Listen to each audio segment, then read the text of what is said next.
A reunião do gabinete de crise da Prefeitura de Caxias do Sul na manhã desta terça-feira contou com a presença do governador do estado, Eduardo Leite.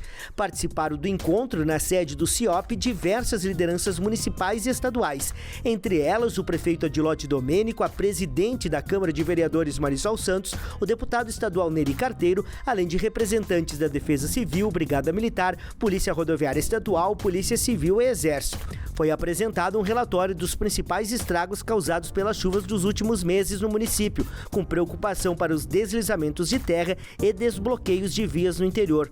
O governador informou as principais ações que estão sendo realizadas para minimizar os impactos sociais e econômicos no estado.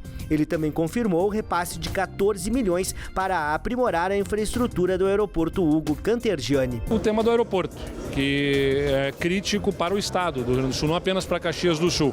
O prefeito nos apresentou aqui que está com um projeto em condições de encaminhar para a contratação de reformas na pista, uma possibilidade inclusive de extensão dessa pista, de um trecho dela, e de um terminal de passageiros ampliado com modalidade construtiva rápida que permitirá e garantirá ao aeroporto de Caxias do Sul até triplicar o número de voos. Durante visita em Caxias do Sul, o governador Eduardo Leite também anunciou 5 milhões para a infraestrutura. Esses recursos vão ser utilizados para a dragagem em rios e arroios e desbloqueio de vias no interior de Caxias do Sul. Obstrução de vias ou novas barreiras de contenções para poder viabilizar a Rota do Sol, que vai envolver a necessidade de movimentação de rede de energia, interlocução com a Eletrobras para isso acontecer, como o desassoreamento dos rios. A gente está disponibilizando agora, vai chegar para o município, foi publicado hoje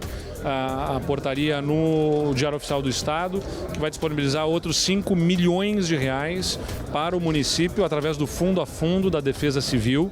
Durante o encontro, o governador falou também da preocupação com as condições climáticas para os próximos dias, com a previsão de fortes chuvas e baixas temperaturas. Eduardo Leite também confirmou a abertura de projetos para auxiliar nas demandas das famílias que estão migrando para grandes centros, como em Caxias do Sul.